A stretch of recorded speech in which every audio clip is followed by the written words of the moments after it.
Hello there and welcome back to another video, and today it has finally happened. The last episode of the 13th Doctor, the Power of the Doctor, has aired, and today I am going to be reviewing this 88-minute episode, I think it is. So without further ado, let's get into the review. So, first impressions of the episode. I really liked it. Chibnall pulled it out the bag for Jodie's last episode. Probably my favourite episode of this era.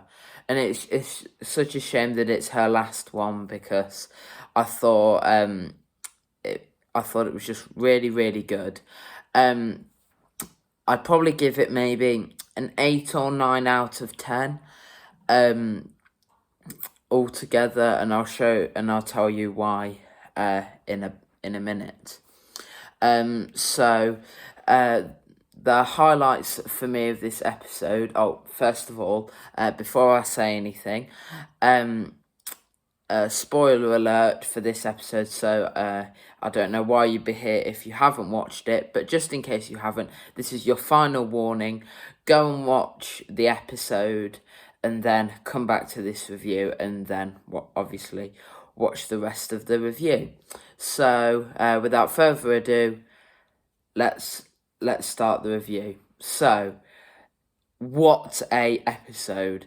When Ace turned up, it was just amazing. I leapt off my seat with delight.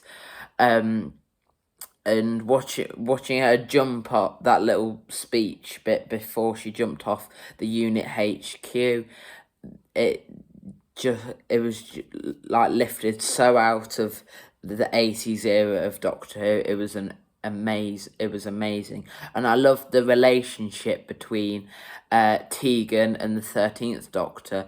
Like, there was a bit of tension going, oh, well, you haven't seen us in 40 years, you haven't came back to see us whatsoever. And I really like that, because I think if you were in Tegan's position, you left your best friend, and he or she said that they'd come back and see you, and they didn't, you would be quite mad if you saw them again.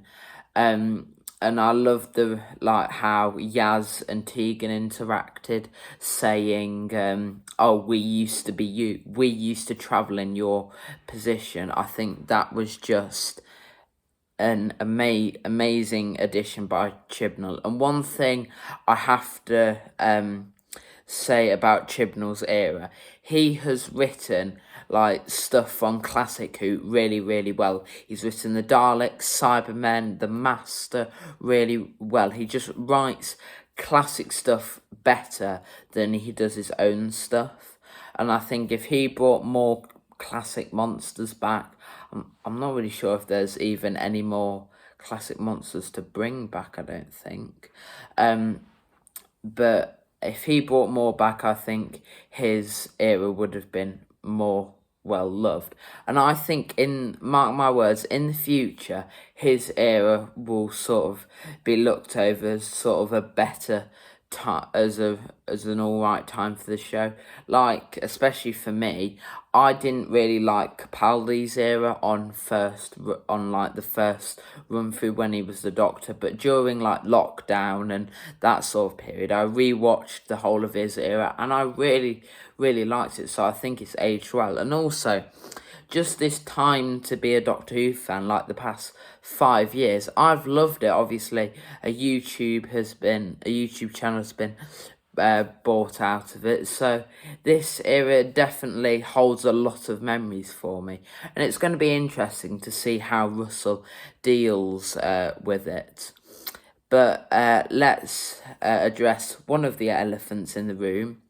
There was sort of I'm not really sure how to describe it. It's sort of like, if you've seen the film Black Panther, when T'Challa has that powder stuff into him, and he goes into this desert and sees all of his ancestors. It's like the Plane of Ancestors, I think it's called. It was like that, and when you saw the Doctor go there, and you saw the robes come up, and then you saw David Bradley holding his lapels. I was like, oh my god, what's gonna happen? What's gonna happen? And my bum was just slowly rising off the seat, and I was like, oh, and then it went back down, and then as soon as like it flashed between Peter Davison, Colin Baker, Sylvester McCoy, and then when it finally got to Paul McGann in his proper Night of the Doctor / Big Finish outfit, I just leapt up and jumped for joy and screamed my absolute head off. That moment was probably one of my favourites in the episode. Sorry if this review's a bit rambly. I haven't long watched the episode, so I'm just processing all my thoughts. And the final bit, when they go to the like cyber converted planet, I honestly thought that was Mondas. I'm kinda disappointed that it's not. But hey, I don't mind. Another thing I was really expecting, I don't know if you guys were thinking this, but that little child that the Cybermen had captured at the start of the story, I genuinely thought that was one of the Timeless Doctor child's incarnations. And talking of the start as well, at the start of the story, when Dan left, I was a bit surprised that he would leave that early on in the story. But one thing as well to do with Dan, I was disappointed that he didn't have enough like time as a companion. He really only properly joined right at the end of Flux, and so really as a full-time companion, he only had Eve of the Daleks, Legend of the Sea Devils, and the start of the Power of the Doctor. So I really wish he did have some more adventures with the 13th Doctor, but I guess John Bishop does have a busy schedule as a touring comedian, so I guess that's why. But I would have maybe liked to see what he got up to, like how the date with Di went. I would have really liked to have seen that. But one thing that completely blew me away was sort of like the focus group towards the end, where it had Mel, Jo Grant, Ian Chesterton. Seeing Ian Chesterton in the centenary was just amazing. I can't help think that this would have been a better 50th anniversary special than what we got for Day of the Doctor, but because that was mainly just celebrating modern Doctor Who. But hey, we can't really change that. But on to the one of the final main things is Ashad as well. Absolutely amazing when he stormed through unit, like strangling all those soldiers. Just gave me goosebumps. I thought some of the effects, like in that scene and in the rest of the episode, and for the Jodie Whittaker era, has just blown me away, and I definitely can't wait to see what happens in the future. I thought every character got enough screen time for what they deserved, and there was definitely a lot of like suspense elements to it. You didn't really know what killed the Doctor up until the very last moment, which I thought was quite good. It wasn't sort of a really prolonged one, which I liked. It was sort of that like nice length, not too drawn out, but not too short either. It felt sort of a nice pace, and there was the level of suspense in this episode was massive. Like when there was sort of that body forced regeneration thing from Sacha Dhawan. I was genuinely like, oh my god, oh my god, what's gonna happen? And I genuinely thought is he not going to change back until the 60th anniversary?